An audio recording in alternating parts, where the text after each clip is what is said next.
So we're going to cover a couple things before I hand it over to Tom. We're going to start with just a very brief sort of context setting and talk about some of the challenges and why change is hard. We're then going to move on and introduce briefly how we think about change and the impact essentials. Would really like to get the voice of folks in the room, so please do actively use the chat to ask questions or as we go. All right, so let me hand it over to Tom first. Thanks, John. So I have the luxury of starting us off here. And I say luxury because everyone is here because you want to learn more about change, and probably because you've experienced what is on the far left-hand side of the page here, that change is hard. Over the last 15 years, we've asked the question 5, 6, 7 times in surveys, and we always come back with only roughly between 30 and 40% of change programs are successful. Now, that's a mark of the challenges of the context in which they are in. It's perhaps also a mark of how good we are at actually driving those change programs. And should it perhaps really be a surprise when leadership development and the role of leadership is so important in change, but only 10% of executives believe their leadership development initiatives have impact. And of course, change is action through individuals, but again, only 13% of global senior executives say that they are prepared to address the skills gap that they see going forward. So this is all data from pre-COVID-19. If we add in the layer of COVID-19, there is an even greater potential need for change, but potentially also additional challenges. If we move to the next page, in the spirit of this being a virtual exchange, I'd really love to hear from you through the chat function. In your experiences, what are those essential activities or ingredients for a change program? If you share some of those, we can reflect and discuss together before we move to a perspective on what we've seen work well. So as Quentin said, how do we create that urgency? And I noticed a comment earlier saying, in the context of COVID, how can we make sure that we're still communicating around the importance of change and making sure that it's front and center when there are resources being pulled elsewhere? Having that clear vision, that sense of direction of where we want to go. Again, perhaps challenged by COVID, perhaps made even clearer. How we actually pace that change, how we understand the milestones and can celebrate success at appropriate junctures. How we clear on the shorter term goals and the longer term goals, and actually have that flexibility in top management. And this suggestion of empathy, such an important feature. And Kate Van Aken, one of our faculty today, is just about to publish some thinking on the importance of communicating with empathy. So some fantastic suggestions there, and we'll look to address many of those, both in what John introduces in a moment, but also within the breakouts. And in particular, we'd love to hear from you the questions that you have, but also the responses that you have for each other, because there is so much wisdom within this community. Great. So perhaps, John, over to you to give us a short introduction to what the essential aspects of change that we've seen within McKinsey over the years, building on these phenomenal insights from the participants today. Absolutely. And I was just reading through the chat as it's coming through, and there's a lot of emphasis on being very clear on what the vision is, what the direction is, getting alignment around that, clearly communicating. If we go to the next page, Michelle, the way that we think about this, through our experience, and McKinsey's been leading transformations and supporting clients over 15 or 20 years at least, where we've sort of formally thought about this. And I would argue, we started doing transformations, almost 100 years ago. We've compiled this, what we call our impact essentials, which is really our pragmatic and practical set of actions of how you drive change and how you do change management. And there's 3 big categories here. And I think a lot of the comments were emphasizing, at least picked up on a few of these. First and foremost, it's about setting direction. Really committing to the full potential. What is the change that we're trying to drive? both in terms of the order of magnitude, whether it's dollars, growth, you know, operational performance, et cetera, and also what's the change in terms of the behaviors we're trying to drive, the culture we're trying to create, the health of the organization. And then once you've got that clear vision of what the change is, really creating conviction around it through effective communications. You know, we'll talk a little in a few minutes about how this may be changing in times of crisis, but I think there was clearly a theme around being empathetic and adjusting the communications to reflect that. So in our view, the first one really is around setting direction and being very clear on where you're going. The other two big buckets here, the second one is driving execution. The third one is then activating the organization. To drive the execution, this is really I'll call it the nuts and bolts of a transformation, but it's having the right governance, the right infrastructure, the right systems and tools in place to really lock in the change, and then having a mechanism to generate and scale initiatives across your organization in a very structured and sort of consistent manner. And then finally, activating the organization, which are all the sort of the medium color blue on the left here, is really how do you then engage your broader organization? So you'll see items there around leading by example, redeploying talent and making sure you have the right people in the right place and you're clear on the skills, really investing and reinvesting in capabilities, activating influencers, so identifying who are those opinion leaders in your organization and how do you tease them out and leverage them in a positive way to really drive the change that you're trying to do. You know, not to jump ahead, but that's even more important in today's context when you're in likely, or a lot of companies are working from home and people are even more disconnected. These influencers have even a higher degree of influence. And then last but not least, rewarding individuals. How do you think about setting up incentives and rewards? And that's obviously broader than just financial rewards. So I realize that's a very quick introduction, but as you think about these 10 elements that are on the screen, I think we wanted to open a poll and just ask, in your experience for your own companies, the first question is really, which of these have you found that you've been effective at? Do we open the poll? Yeah, so before COVID-19, so if you transform yourself all the way back to, you know, a couple of months ago, if you think about these 10, how many do you think your organization gets right?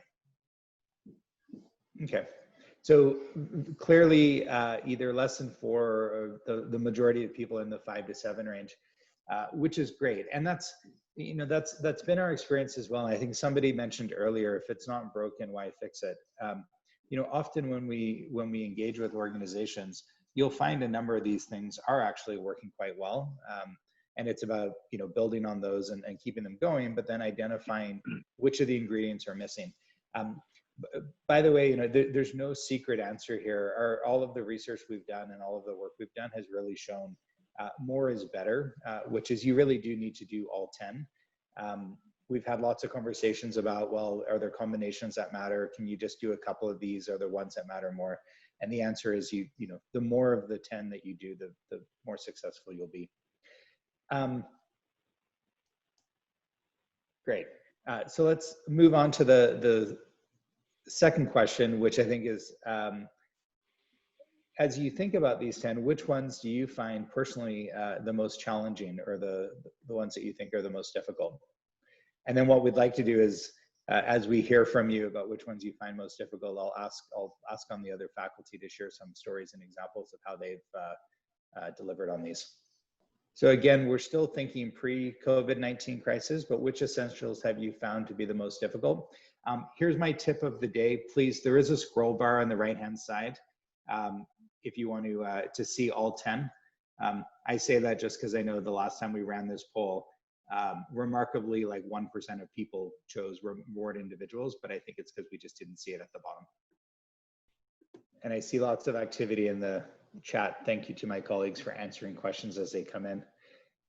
I am proving that I can't multitask, both read and talk at the same time.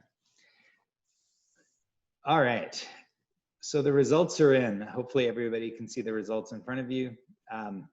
I see that my prompting to go down to reward individuals has worked. Um, so the clear leader here is around creating conviction. Why don't I, and creating conviction has a huge impact or a huge component of communications. Kate, do you want to share maybe some thoughts or examples of how you've seen this done well? Sure. So are we talking now pre-COVID or during the crisis? So pre-COVID. Sure. But feel free to, I think we can, if you have relevant ideas for today, but really pre-COVID. Sure. So the biggest things that matter in creating conviction, number one is preparing leaders to communicate and share a consistent story, which I think is probably not a surprise to people here. But I think in general, what I've seen with transformations is people underinvest in building the leader's capacity to communicate about change. And so starting from the top team, how do you get them together to actually write the story, the change story together and prepare them for communication, for communicating?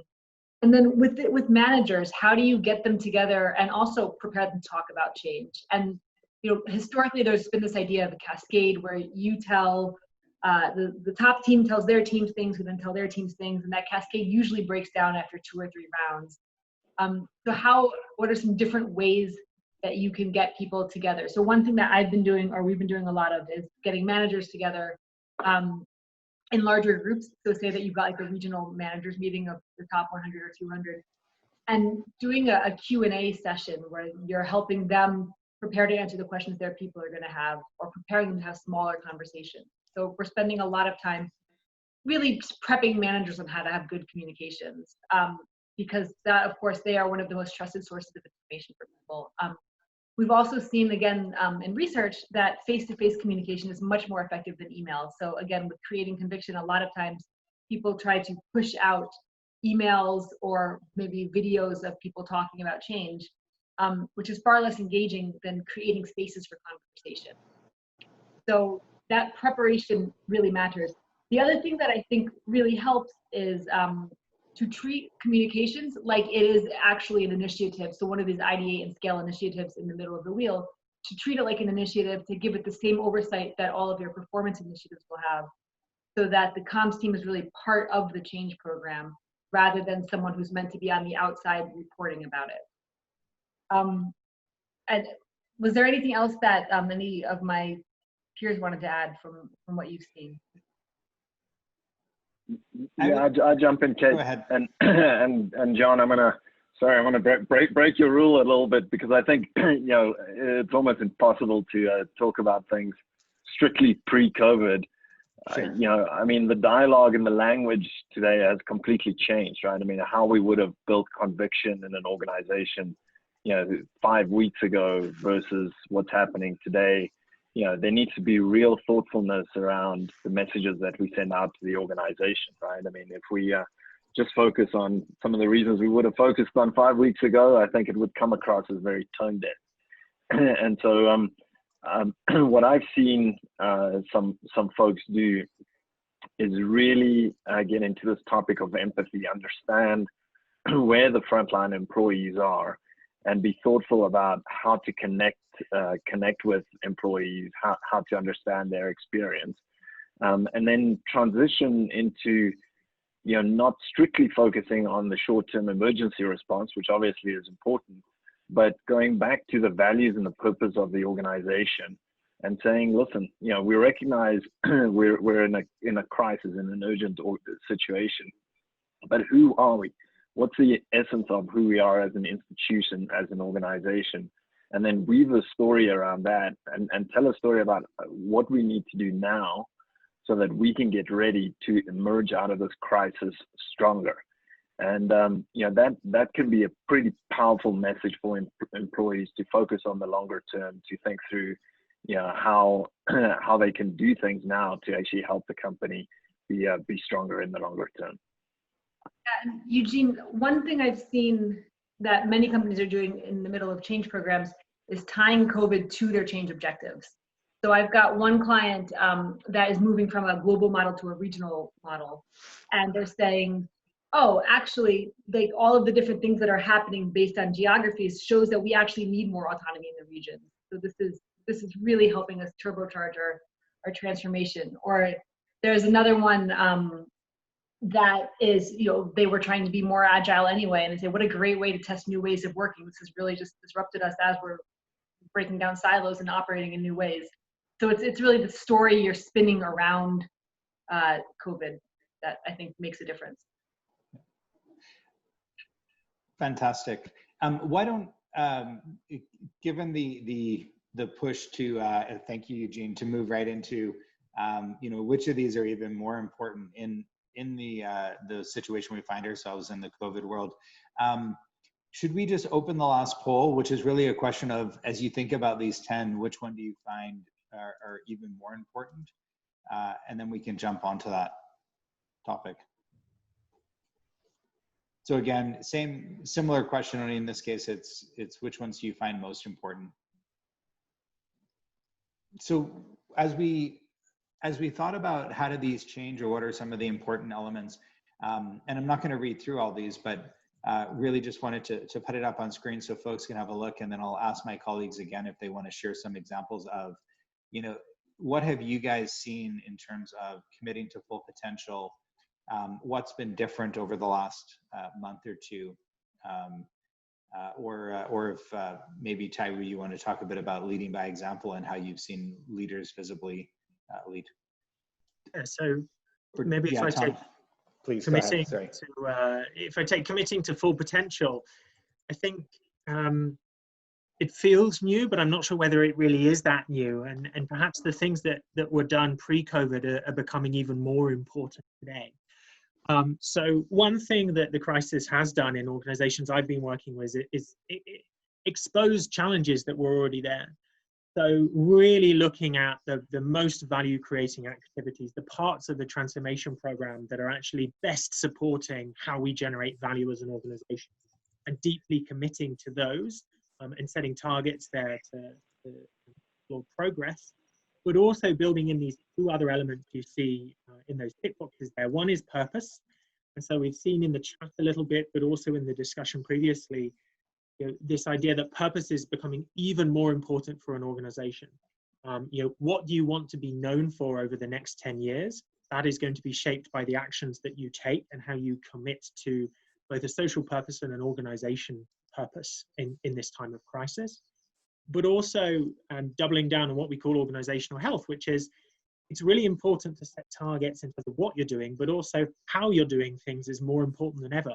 Particularly in a world where everyone's working remotely, working from home, understanding what decisions I can make, how much I can take ownership over something, how what I'm doing contributes to the whole, more important than ever. So management practices that actually emphasize those are becoming important, and we're finding organizations in their change programs that commit to those things are increasing their chances of driving successful change.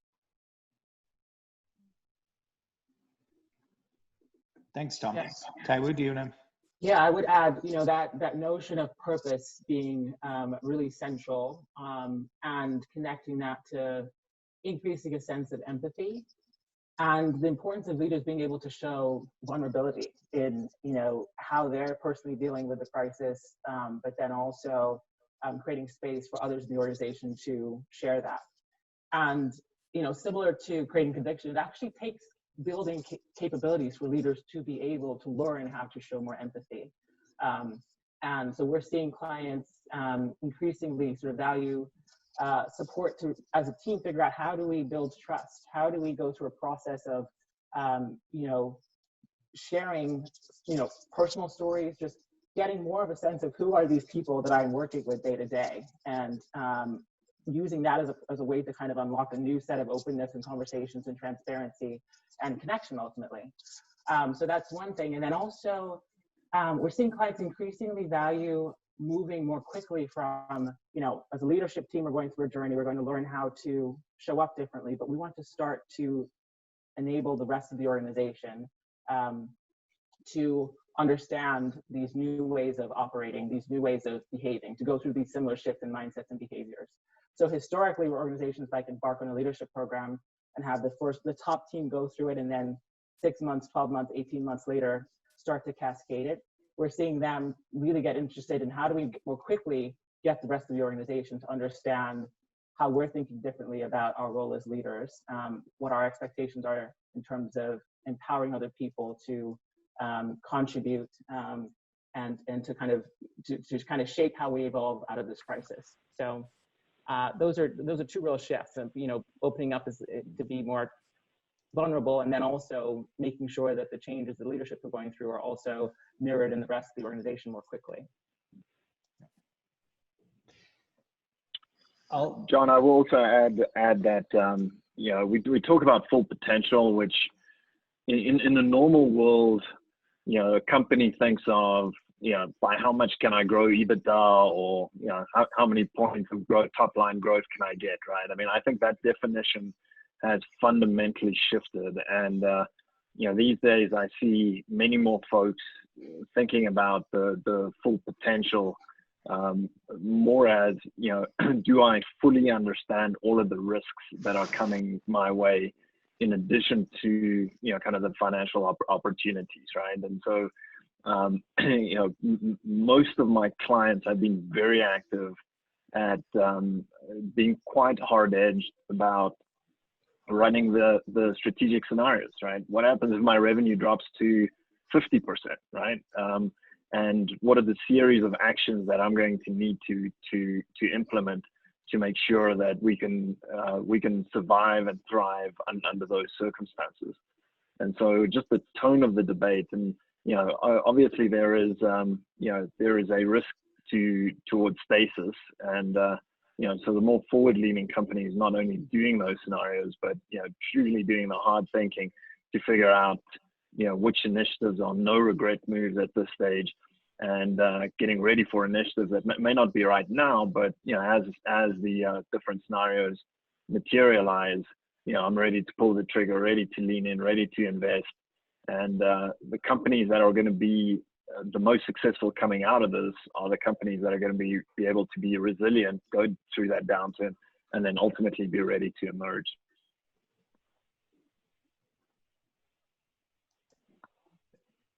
Thanks, Eugene. Lots of great questions coming through in the chat as well. I know there was one about what do we mean by doubling down on org health. An example I would share there is, I had one client that was, they were just about to embark on the change. It would have been very easy for the leader to say, you know what, this is too disruptive right now. This is going to be challenging. We can't do the ways of working changes that we had started to define. But instead they said, they took a different approach and said, yes, it's disruptive, but this is actually, it isn't business as normal. So let's really define who we want to be and how we're going to run this company. And let's start to role model it now. And I think the easy answer is to sort of revert back to old ways of working. And I think if you were partway through a change, or you were trying to change an organization, in this time of crisis, now is the time to double down and really say, we really meant it, not, okay, we meant it when it was easy, but now that it's hard, we're going the other way. We're going to go back. Behavioral science is also really interesting here. It's popular wisdom that if you do something for 14 days, you build a new habit. I personally don't believe that, and I'm sure many of you will have tried similar things, but there was some new research recently I saw that said it takes something like 80 days to build a new habit. Now, we're expecting lockdown in many parts of the world to potentially last for around that length of time, 8-9 weeks in some cases. Italy, I think, is already 7 weeks into the lockdown. So, it's the perfect amount of time to actually build new habits, the habits that are going to support success in your transformation or success in your change program. So some organizations and some forward-thinking executives are thinking, how can I actually use this as an unfreezing moment to experiment with changing behaviors in a way that then builds those habits for the future. Great. Emily, I don't think we've heard from you yet. Do you have any examples that you'd like to share? Across any of these elements. Yeah, and I think I was just sharing one here in the chat around, one organization that I've been working with that's in a commodities business. They've seen their revenues fall dramatically based on the market implications from the COVID crisis and the economic implications there. And so for them, they were leading a transformation that had both, a performance aspiration around production and output, as well as a behavioral, change and culture change component to it. And their aspiration on the behavior side was really to get more of a continuous improvement, activating front lines, kind of bottom-up idea generation. And they've actually had to shift their aspiration, their full potential, really to be around holistic performance improvement, not just on the production side, but also on the cost side too. And so they've used this as a kind of moment of truth of saying, okay, are we actually going to behave in this different way? And then activating those frontline operators who've been engaged to date in the transformation to really help come up with the new projects that are serving this new redirected goal that they have to weather the impacts that they're navigating. Awesome. Thank you, Emily. One last example I'll share is just on the launching the transformation infrastructure. I have one client, it's a large manufacturing client, and they've been running through a transformation. They've been well over a year now using McKinsey's tool, which is called Wave, but really having a sort of formal process around their transformation office and their weekly cadence, et cetera. Given this crisis, they've seen their demand drop by about 50%. So they had to go into cash preservation mode and really try to save cash. There were two types of reactions that came from the organization. Some were, we have to make these drastic changes. We'll just keep track of them in a spreadsheet. Like, we don't need to do all this formal stuff that we did before. The other half of the organization, and luckily the leadership of the organization, said, no, we have a process that's working. We have a tool that's working. We know the discipline and the rationale behind this, so we're going to use the same process. And I think, again, it sent a very clear message to the organization that the ways of working that had been actually quite successful for them over the last year, they weren't going to throw that away. They were going to stick with it. And so they're leveraging how they had worked before during this crisis, and it's made it quite, they've been quite agile and able to react quite quickly. All right, welcome back, everybody. Hopefully that was a smooth transition, and it worked, other than Tom kicking himself out of the breakout room mid-sentence. So I know in the breakout room that I joined, it was a great conversation, as Tom was just saying, about how do you react in this time if you actually have an increase in demand. Some of our participants are working for a food manufacturing company, and so they're really trying to find ways of how do you ramp up production and then deal with the uncertainty of what's coming. Would love to hear from some of the other breakouts just what the theme of the discussion was, or key takeaways. I think it was Eugene was leading one of the groups, I believe, with was it with Kate, and then Emily and Taiwu were together? Maybe. Sure, from our breakout room, I'll share one of the things that came up was the importance of ruthless prioritization, and how that really allows people then to have the space to focus on continuing to do some of the important relational aspects. So, checking in with people, staying visible in this virtual context. And then the other piece is just really using the opportunity to continue to build skills, recognizing that for a lot of people, even though it's a shift in mindset of, how do we now learn and not when we're not in person, but can we leverage Zoom, Skype, all these different virtual learning opportunities to continue to make sure that people are feeling like they're being invested in, and there's a kind of future orientation beyond just the immediate disruption of the crisis. John, we had a lot of discussion around the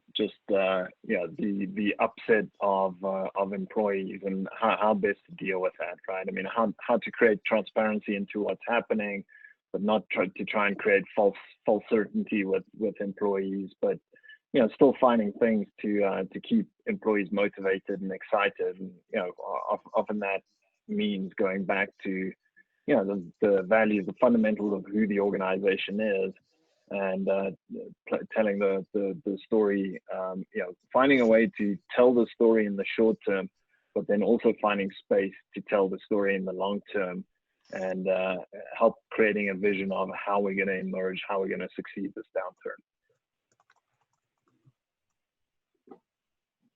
Awesome. Thanks, Eugene. All right. We are getting close to the end of our time. Michelle, remind me how we wrap up. Is it, I guess the question is just, as we think about the discussions we've had today and the different topics we've covered, this reflection question on the top of the page, which is, what's the one idea that you took out of today that you may put into practice? What I'd ask you to do is actually, if you're able to, if you look at the top of your screen by view options, we're gonna try some new technology here. If you drop down, you should see the word annotate, and it should give you the ability to draw on the page. So if you go under stamp, you'll see like a check mark. So maybe if you want to just, you can try that, and you can actually put check marks, or you can do what Rashid did, but any of those things. Yeah. Not fantastic and not surprising. I think we spent a lot of time talking about the how you communicate and create conviction and lead by example and committing to the full potential, which is great. Amazing. Sorry, I realize I closed the chat, so I can't see what people are saying. The action's on the screen, John. Sounds good. Thank you all for joining us, and we will look forward to hopefully seeing you at other sessions. Take care and stay safe.